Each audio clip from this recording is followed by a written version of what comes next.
And emotions. दुनिया का नियम है, बुद्ध कहते हैं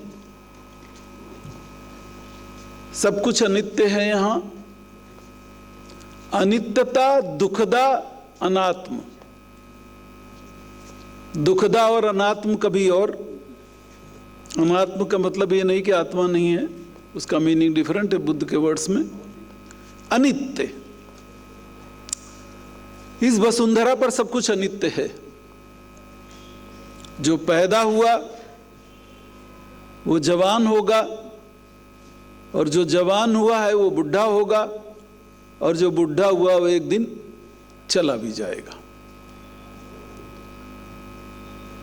जिसने नौकरी ज्वाइन की है वो असिस्टेंट प्रोफेसर बनेगा, एसोसिएट बनेगा, एडिशनल बनेगा, प्रोफेसर बनेगा, एचओडी बनेगा, डीन बनेगा, कुछ दिन के लिए डायरेक्टर भी बनेगा, जैसे डॉक्टर शशिबाला सिंह बनी, और एक दिन रिटायर हो जाएगा। सबके लिए है, इस फॉर एवरीबडी। दुख है तो सुख है, सुख है तो दुख है। भगवान कृष्ण गीता में कहते हैं कि दुख और सुख दोनों पैरेलल चलते हैं। जब एक गायब होता है दूसरा मैनिफेस्ट कर जाता है। तो सब कुछ अनित्य है, लॉ ऑफ इम्परमानेंस। भगवान कृष्ण ने गीता में बहुत सुंदर कहा है। मैं बुद्ध को बार बार रिफर करता हूं, आज मैं गीता रिफर कर रहा हूं। Archana provoked me someday to speak on Gita. इनका पॉडकास्ट बहुत पॉपुलर हुआ, जहां जहां भेजा गया। भगवान कृष्ण ने गीता में कहा है कि दुनिया में 3 तरह के कर्म लोग करते हैं। जरा ध्यान से सुनिए, ये सब चीजें कोई कथावाचक नहीं सुना रहा है आपको। एक क्लेम्ड न्यूरो साइंटिस्ट जिसने ये सब पढ़ा है और अपने हिसाब से इंटरप्रेट किया है, वो मैं बता रहा हूं। 3 तरह के कर्म लोग करते हैं। एक यज्ञ कर्म, दूसरे जीवन जीने के लिए कर्म, और तीसरे काम के वश में करने वाले कर्म। जीवन जीने के लिए हम सभी कर्म कर रहे हैं, और कामवश, काम का मतलब यहां पे it's more for satisfying our greeds, our temptations. हम अपनी ईर्ष्या के लिए, अपने लोभ के लिए, अपने मोह के बस, जेलेसी के बस, क्रेविंग की वजह से जो काम करते हैं वो कर्म बंधन है। उसमें हम सुख और दुख दोनों को महसूस करते हैं। जो भी काम हम लालच में करते हैं, अपनी इच्छा पूर्ति के लिए करते हैं, हम क्रेविंग की वजह से करते हैं, तृष्णा की वजह से करते हैं, वो काम या वासना दोनों को अगर मिला लिया जाए वो वाले कर्म हैं। और ये कर्म जो है वो दुख का कारण होते हैं, बंधन का कारण होते हैं, ऐसा भगवान कृष्ण गीता में कह रहे हैं। दूसरे कर्म वो हैं जो हम अपने जीवन जीने के लिए जीते हैं। भगवान कृष्ण ने इसमें भी बहुत स्पेशल कहा हुआ है कि वह लोग जो हमारे बताए हुए रास्ते पर चलते हैं, हमारे ही द्वारा कर्म शुरू करते हैं और उसके रिजल्ट्स की परवाह नहीं करते हैं, जो आत्म स्थिर हैं, कर्म ही जिनका ध्येय है और कर्म जीवन यापन के लिए करते हैं, वे लोग मुक्ति को प्राप्त करते हैं। मुक्ति, स्वर्ग, इनके डेफिनेशन बहुत विद्वानों से सुनी। मुझे लगता है मुक्ति, इस पे हम कभी और बात करेंगे, बहुत लंबा विषय हो जाएगा, इसको कट शार्ट करते हैं। तीसरा कर्म भगवान कृष्ण ने कहा कि यज्ञ कर्म। अब यहाँ पे क्रक्स है, यहाँ पे हमारे जो पुजारी और कथावाचक और वो जो बताते हैं, probably they are confused and delusioned. मैंने जो थोड़ा अध्ययन किया आजकल मैं करता हूँ, क्योंकि न्यूरोसर्जरी मैंने बहुत पढ़ ली, बहुत पढ़ा ली, बहुत लिख भी लिया, बहुत कुछ ऐसा है कि 100 साल मुझे जिंदा रखेगा आगे कम से कम। यज्ञ कर्म को भगवान कृष्ण ने जो बताया वो ये वाला स्वाहा वाला यज्ञ नहीं है। इसको जरा सा हमें समझने की जरूरत है और हमें लगता है सबको समझना चाहिए। यज्ञ का कर्म का मतलब है परोपकार करने वाला कर्म, जिसमें परोपकार हो रहा हो, जिसमें दूसरा को फायदा हो रहा हो। और यही बुद्ध ने भी कहा है कि जो आदमी खुश रहना चाहता है, सुखी रहना चाहता है, जो रोगों से बचे रहना चाहता है, वो आज से ही परोपकार में लग जाए, दूसरों के सुख की चिंता करना लगे, जिंदगी भर सुखी रहेगा। भगवान कृष्ण ने इधर उसको यज्ञ कर्म कहा है। यज्ञ कर्म का मतलब परोपकार, और परोपकार क्या है? परोपकार का मतलब उपचार। समझिएगा जरा, उपचार। और उपचार कौन करता है? अकेले डॉक्टर करते हैं? नहीं, आप जो है उपचार करते हैं वो vata pitta kapha, ancient medicine, our own medicine. आजकल आप उसको इन्फेक्टिव, कंजेनाइटल इन्फेक्टिव, नियोप्लास्टिक और ब्ला ब्ला ब्ला जो भी कैटेगराइज करना चाहें, I am nothing to do with that. तो एक उपचार उन बीमारियों का है जो आप कर रहे हैं, और एक उपचार है रोगों का। कौन कौन से रोग? वही क्लेश जो हैं हमारी जिंदगी में। कौन से क्लेश हैं? काम, क्रोध, लोभ, मोह, अहंकार, ईर्ष्या, तृष्णा।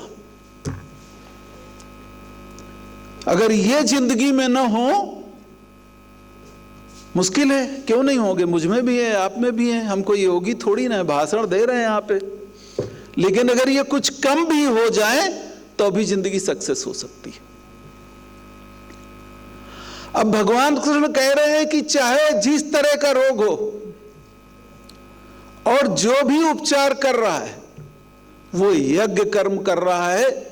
डॉक्टर शशिवाला मैडम, आपने जिंदगी भर यज्ञ कर्म किए हैं, और भगवान कृष्ण कहते हैं कि यज्ञ कर्म तो कर्म की श्रेणी में ही नहीं आते, वो सीधे सीधे पुण्य में डिपॉजिट हो जाते हैं। और पुण्य का फल ये है कि पुण्य, जैसे हम लोग नौकरी करते हैं ना, नौकरी करते हैं तो इंक्रीमेंट मिल जाता है, फिर पैसा बोनस मिल जाता है, खूब मिलता है। रिम्स में भी खूब मिलता है प्रोफेसर को पैसा। और वो पैसा जब आपका बैंक में पड़ा रहता है तो इंटरेस्ट भी मिलता है। और अगर आप और किसी उसमें लगा देते हैं, आजकल तमाम तरह की, वो हमको नहीं पता है क्या क्या आती है, SLP और क्या क्या, उसमें लगा देते हैं तो और ज्यादा अच्छा इंटरेस्ट मिल जाता है। यही कहानी मित्रों, मैं एज ए डायरेक्टर बात नहीं कर रहा हूं इस समय, यही कहानी आपके पुण्य कर्मों या बुरे कर्मों के साथ जुड़ी हुई है। आप अगर पुण्य कर्म कमाते हैं तो आपके खाते में जमा है। उन पुण्य कर्मों से, जरा ध्यान से सुनिए, मैं बहुत अध्ययन करके बता रहा हूं ये चीजें, बहुत सोचता रहता हूं। जिस तरह हम अपनी सैलरी के पैसों से सोफा खरीद लेते हैं, टीवी खरीद लेते हैं,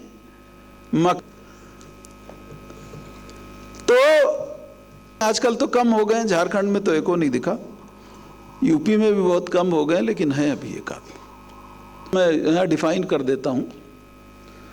Angulimal was a cruel robber. ये स्टोरी हमको पढ़ाई जाती थी when I was in class 10th 9th, I am just missing it, may be even before that.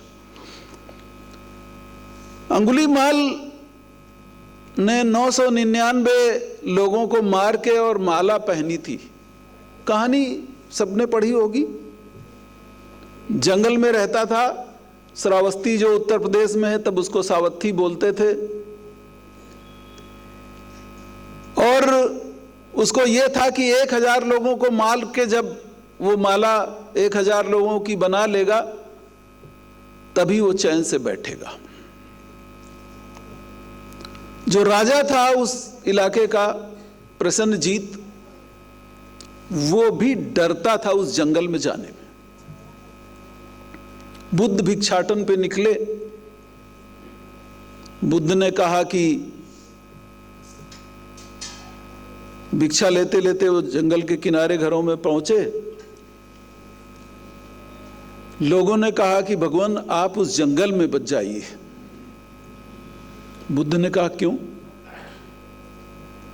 कि वहां एक ऐसा भीवत्स दैत्य प्राणी रहता है जो मार के ही दम लेता है,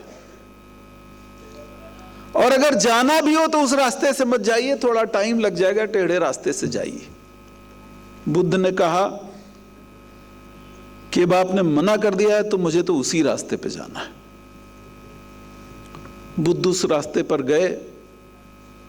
उसने देखा, अंगुलीमाल ने, इंटरेस्टिंग है इसलिए इसको एलेबोरेट कर रहा हूं, वैसे तो जिस जो मैं बताना चाहता हूं थोड़ा ही है।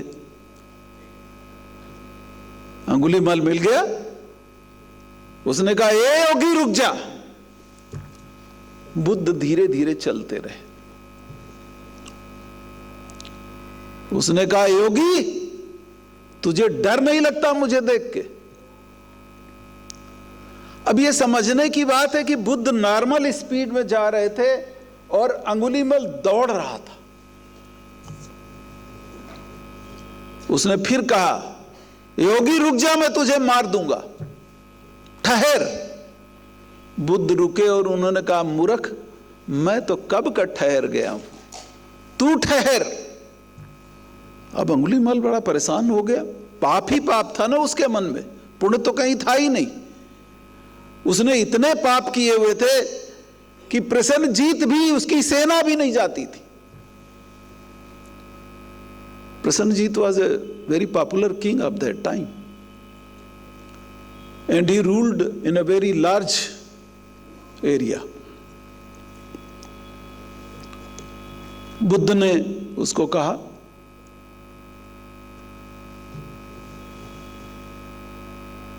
पहले तो वो बोला कि तुझे डर नहीं लगता कि मैं मार दूंगा?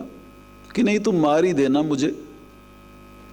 बुद्ध ने कहा कि एक काम कर दे भाई मुझे मारने के पहले। क्या बताए योगी, तू कुछ थोड़ा अलग लगता है। उन्होंने कहा ये पेड़ है ना, इसकी एक डाल काट दे। उसके पास तो फरसा था, खचाक से मारा, डाल नीचे गिर गई। कि वाह वाह बहुत अच्छा, आधा काम तो हो गया। कि अब ऐसा कर दे, इसको उसी पेड़ पे लगा दे। अंगुलीमाल बोला कि मुझे तो देखते ही एहसास हो गया था कि तू पगला है, लेकिन अब यह सिद्ध हो गया कि सुपर पगला है तू। अरे जो डाल नीचे गिर गई उसको मैं कैसे उसमें लगा सकता हूं? बुद्ध ने कहा तुझे यही समझाना चाह रहा हूं मूर्ख, कि जिस सृष्टि को अपार क्षमताओं से कुदरत ने पैदा किया है, उसको मारने का, नष्ट करने का अधिकार तुझे किसने दे दिया मूर्ख? अंगुलीमाल की खोपड़ी ठनकी। बुद्ध ने कहा कि मैं जानता हूं कि तुझे लोगों ने बहुत कष्ट दिए हैं, इस वसुंधरा पर प्रेम ही प्रेम है, सुख ही सुख है। अनफॉर्चुनेट रहा कि तुझे लोगों ने कष्ट दिया।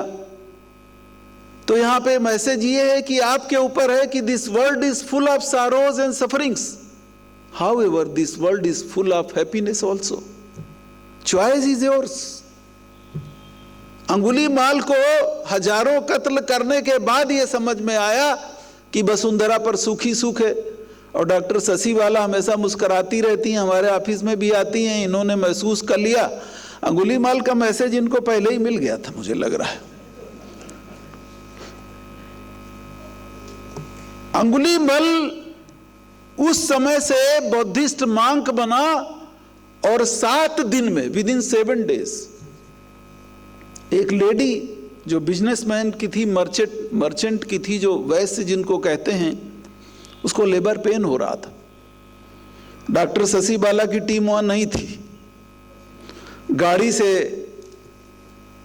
जा रहा था वो मर्चेंट अपनी पत्नी को लेके, और बहुत सीवियर लेबर पेन हो रहा था, सीवियर किस्म का।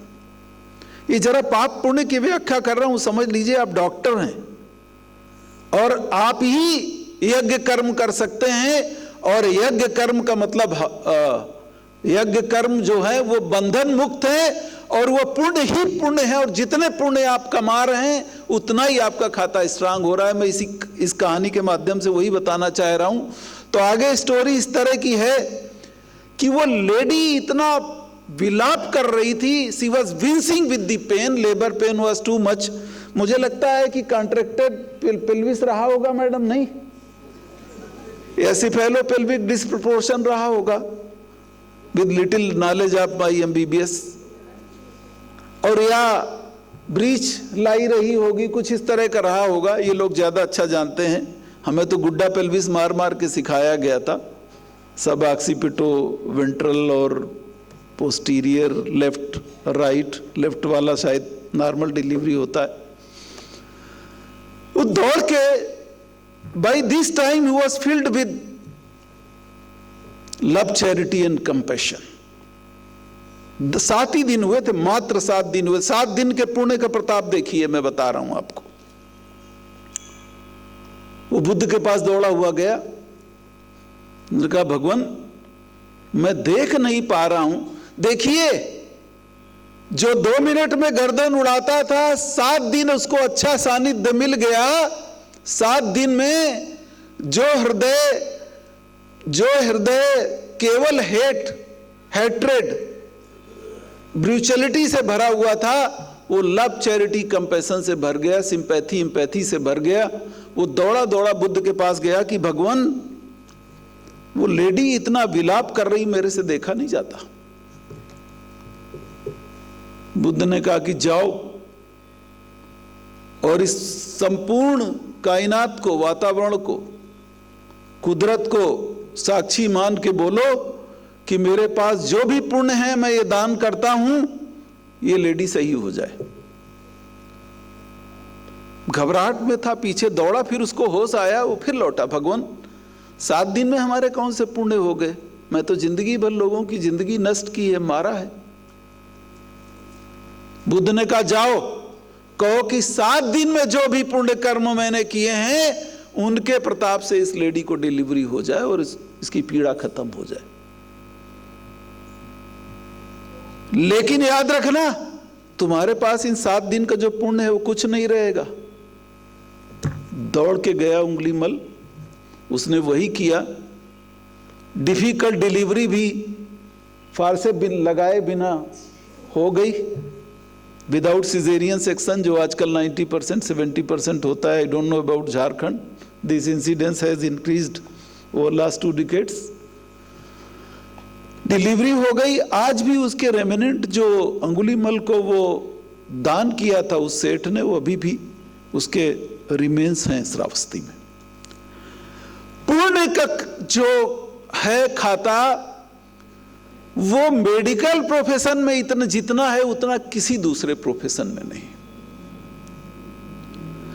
इस प्रोफेशन में हो के अगर आपने पुण्य नहीं कमाए,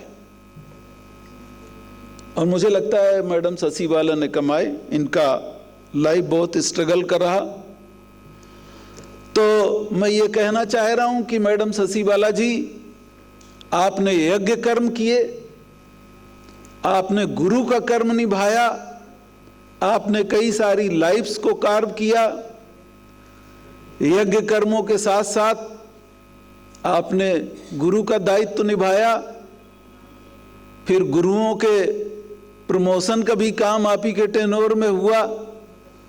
आपने सक्सेसफुली प्रमोशंस करवाए और काफ़ी कुछ काम आपने कर दिया है। आगे नए गुरु और इंडक्ट किए जाएंगे। नेक्स्ट ईयर का हमारा विजन है। Happy new year to all of you. It will start from tomorrow after few hours. वो इंटरव्यू भी आपकी वजह से होंगे। कुछ न्यू कोर्सेज जिसमें MDS, MSc और कुछ DNB हम शुरू करना चाहते हैं, वो भी शुरू होंगे। तो आपकी ज़िंदगी बहुत सक्सेसफुल रही as a dean, as a HOD gynae. आपके स्वास्थ्य की मैं कामना करता हूँ। As long as I am in the RIMS, every day you are welcome, every time you are welcome. May God keep you fit, healthy and cheerful. Thank you all.